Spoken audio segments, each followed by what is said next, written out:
Tell me what you love about America. Everything.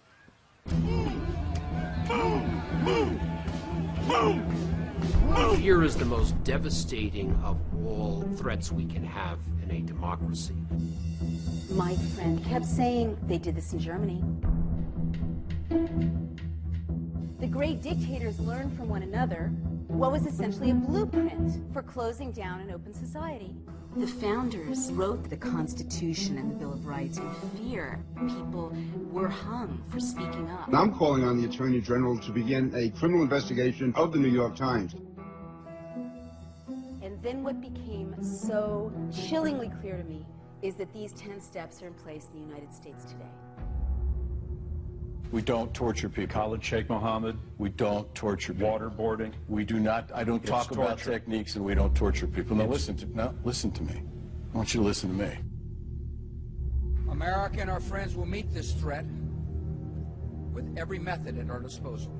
We also have to work sort of the dark side, if you will. All of a sudden, FBI officials came and started interrogating me.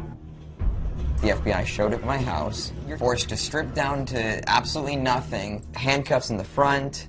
Almost immediately thereafter, I was then accused of being a terrorist spy. Sir, I want to talk to you. Do not arrest me. Right there. You're under arrest. Stay right there. Back up, back up. They don't have to watch every one of us for every one of us to be afraid they might be. There could be ricochets. This is war. Democracy is fragile, and it's tyranny that's the default. A society that is willing to give up a little liberty to secure a little security deserves neither and will lose both. Preventing mass terror will be the responsibilities of presidents far into the future. From things like Homeland, the Department of Homeland Security. It used to be called domestic security, right? Homeland, Heimat, is a word that became current in National Socialist discourse in about 1931-32. And I realized from my reading that intently, strategically, systematically, a small group of people set out to undermine the Constitution, opening the door for the horror to come. I, Barack Hussein Obama, do solemnly swear to preserve, protect, and defend the Constitution of the United States. The original Constitution, I think it is an imperfect document, and I think it is a document that reflects some deep flaws in American culture, the colonial culture nascent at that time.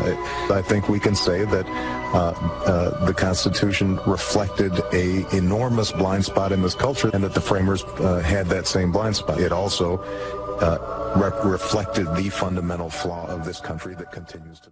Germany in those years wouldn't have looked so different from today. I mean, we, tend to think, oh, Nazi Germany, it's like a Leni Riefenstahl film. But in fact, Germany in 1930, 31, 32 had gay rights organizations and human rights organizations and feminist organizations. It had celebrities. It had all kinds of newspapers, all kinds of debate, all kinds of dissent. It was a modern state. I didn't stop with Germany. I started to read about Stalin's Russia and Mussolini's Italy. East Germany in the 50s. Czechoslovakia in the 60s. Pinochet's coup in Chile in 73. And the Chinese crackdown on the democracy protesters at the end of the 80s. The same things recur again and again and again. Little subversions of people's rights, little constitutional changes. And I saw that the great dictators learned from one another what was essentially a blueprint for closing down an open society. Language of fear will cause ordinary, decent people to do things that's not in their character.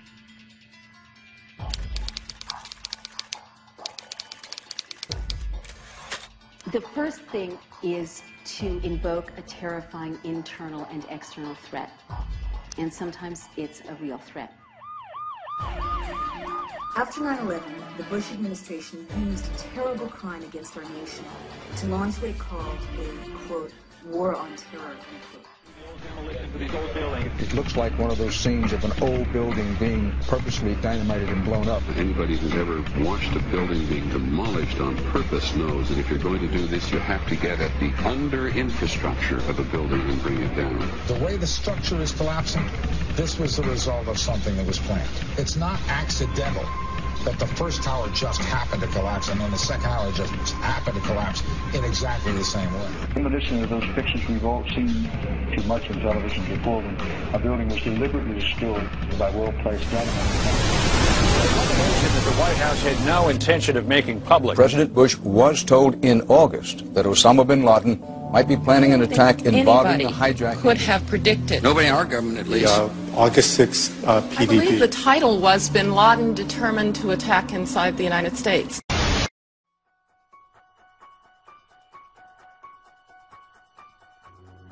Tyranny is enveloping the globe, and the United States is a shining jewel the globalists want to bring down, and they will use terrorism as the pretext to get out that you call the White House and tell them, we're aware of who the terrorists are if you pull this. This can stop. I don't think anybody could have predicted that they would try to use an airplane as a missile, a hijacked airplane as a missile. Nobody in our government, at least, and I don't think the prior government that could envision flying airplanes into buildings. No specific threat involving really domestic operation or involving what happened, obviously, the city's airliner and so forth. There were no warning signs that I'm aware of. USA Today reports that in the 2 years before the attacks on September the 11th, NORAD conducted exercises using hijacked airliners as weapons. And one target was the World Trade Center. Special Agent Wright has material information about FBI negligence and recklessness with regard to not investigating terrorism leading up to the events of 9/11. He is the first active FBI agent to appear before the cameras to speak directly to the American people. Special Agent Wright is coming forward on behalf of the American people at great risk to himself and to others that work with him and are around him. The FBI threatened Robert Wright from coming forward, effectively threatened him with his job. Although we are told that 4 or 5 of the alleged hijackers were on each of the flights, if so, their names should have been on the flight manifests. But the flight manifests that have been released contain neither the names of the alleged hijackers nor any Arab names whatsoever. We know that the men who were supposedly the hijackers had their houses, cars, credit cards paid for by the U.S. government. They were, in truth, agents. Evidence was also apparently planted. The passport of one of the hijackers on Flight 11 was allegedly found in the Rebel. Goes through the fireball, through the side of the plane, and comes down the ground unscathed. But something happened. For 6 months, they reported they had this passport. Boy, we've got it. We've got the proof. And then the guy stood up and was alive. Several of these 19 men are still alive.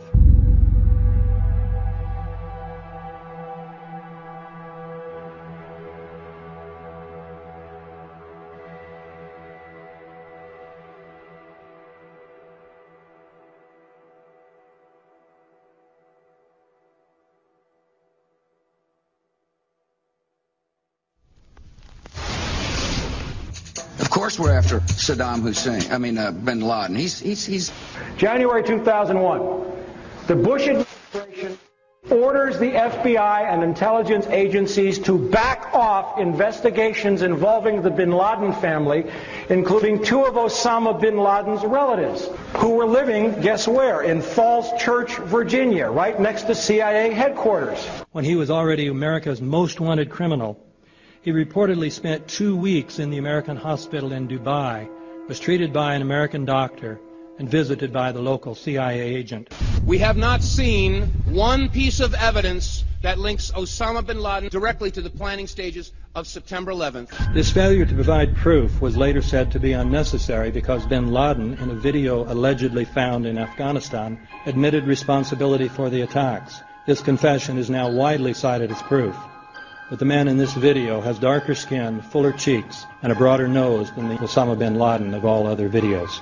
We again seem to have planted evidence. The connections between the Bushes and the bin Ladens become much more clear when George Herbert Walker Bush made trips to Saudi Arabia in 1998 and 2000 to meet with the bin Laden family on behalf of a company called the Carlyle Group.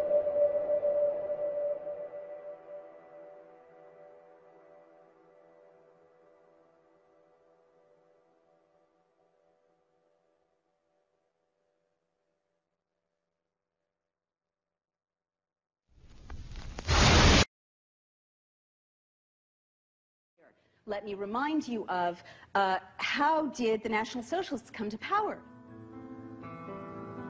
In Berlin in 1933, the German parliamentary building, the Reichstag, was set on fire. Many historians say this was a staged attack, but it was a terrible shock to people's sense of security. The National Socialists seized on this to pass laws to subvert the German Constitution. So they said you're not patriotic unless you pass Clause 2 and later the Enabling Acts. It means the state can open your mail. It means the state can listen to your phone calls. It means that you as Parliament give up much of your authority to the leader. And so that legal process prepared the way for everything that followed. We see now in our own country legal maneuvers that undercut our civil liberties. By October 2001, the White House drove the USA Patriot Act through Congress. The Patriot Act is over 300 pages long. It weighed as much as a baby. It was printed at 3 in the morning, and they had to vote on it by 11 a.m. The Patriot Act gave the government access to wiretapping you, electronically surveilling you, researching your medical records, looking at your bank records, looking at your credit card statements, even looking at the books you checked out of the library, all without you ever having done anything wrong, and all without a warrant. In an open society of due process, right? That means that they have to be able to accuse you of something that you've done. In a closed society, your innocence doesn't protect you. Most chillingly, the Military Commissions Act expanded the definition of enemy combatant to include any innocent U.S. citizen. Imagine if your family was awakened in the middle of the night by a team of federal officers. Well, that's exactly what happened to a woman and her children in Granville County. Amanda Lamb is in the newsroom joining us now. And Amanda, we understand that because this case falls under the Patriot Act, a lot of the usual rights for defendants not available here. Her son was taken into federal custody 2 months ago. She can't get him out, and she can't get any answers. 16-year-old Ashton Lundeby's bedroom is nothing if not patriotic. American flags everywhere. But according to the United States government, this 10th grader, who has never been in trouble with the law before, is now a suspected terrorist. It's time to lift the arse off the sofa and bring an end to this nonsense, because otherwise we're just building our own prison cell or sitting around while someone does it. Is that sensible? I think not.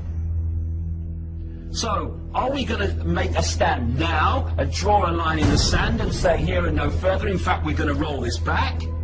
Or are we going to wait until it's got really, really extreme, by which time there'll be so much infrastructure in place that drawing a line in the sand will be a serious challenge? I'm sick of this, and I'll tell you why I'm sick of it. Because while these pathetic, naive people, despite all the evidence before them, are looking the other way, oh no, it's just paranoia. While they're doing that, they are allowing these people to impose their will on my children, on my life, and I'm not having it. And if people would just engage a few more brain cells, open the eyes and look, they will see the scale of fascism, no other word for it, that we are being subjected to today. And if you don't wake up and you don't want to look in the other way, well, the fascism just gets more, by then it'll be too late. Don't look to me for sympathy when it happens, mate, because you got your chance now.